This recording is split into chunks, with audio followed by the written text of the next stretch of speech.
Agrigento sono indignati i residenti delle frazioni marine di Misita, Cipolluzzo e Zingarello, alla periferia sud-est della città. Si ritengono letteralmente in trappola a causa della perdurante chiusura al transito della strada provinciale 71, l'unico collegamento tra la città e le frazioni, popolate con tante attività commerciali. Lo stop impedisce anche la raccolta dei rifiuti e quindi ricorrono rischi per la salute pubblica. Il provvedimento è stato imposto dalla provincia di Agrigento per effettuare dei lavori di montaggio disgiunti di dilatazione nell'asfalto del ponte sul fiume Naro. Le opere dovrebbero protrarsi per un mese, ma non procedono affatto speditamente e i cittadini sono esasperati. Al mattino di oggi si è svolto un sit-in di protesta a cui ha partecipato anche l'associazione ambientalista Mare Amico.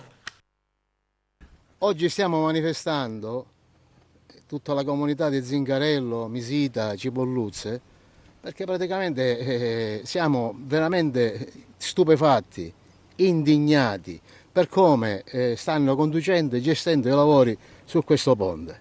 Praticamente ci hanno lasciati completamente soli, abbandonati e soprattutto isolati, non solo, ma non sappiamo quando finiranno questi lavori, non lo sappiamo.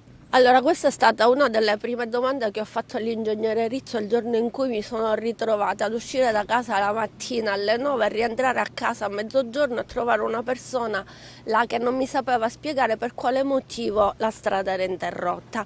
Ho dovuto fare il giro, arrivare quasi a Palma, prendere dalla strada dove qua dietro e arrivare a casa. Ma a parte questo, che questo è un disagio, che se mi vengono a dire che mi sistemano finiscono finalmente di sistemare il ponte, perché ci lavorano al ponte dal 2023, già è passato più di un anno.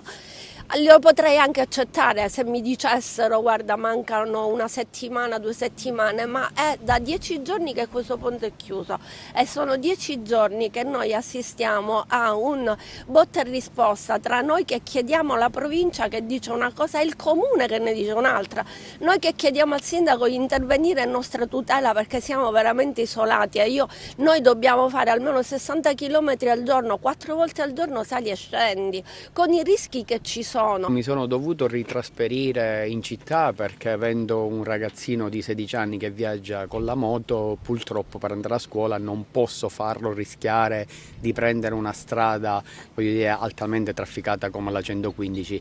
Quindi mi sono dovuto ritrasferire adattandomi perché purtroppo non ho le stesse esigenze che avevo qua in una casa ben stabilita e quindi mi sono dovuto trasferire.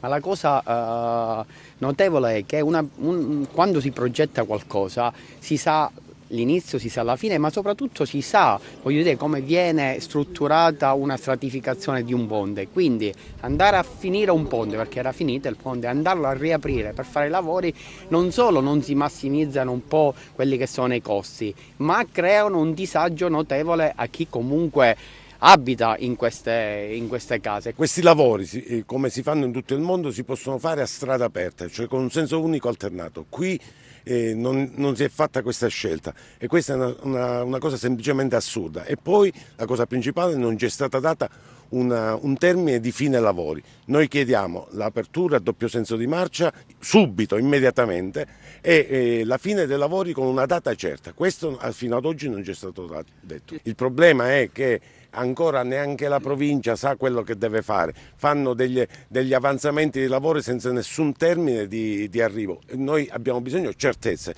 perché questa strada alternativa è pericolosa, allunga notevolmente la strada e è il momento di dire basta. La strada statale 115 è stata rifatta.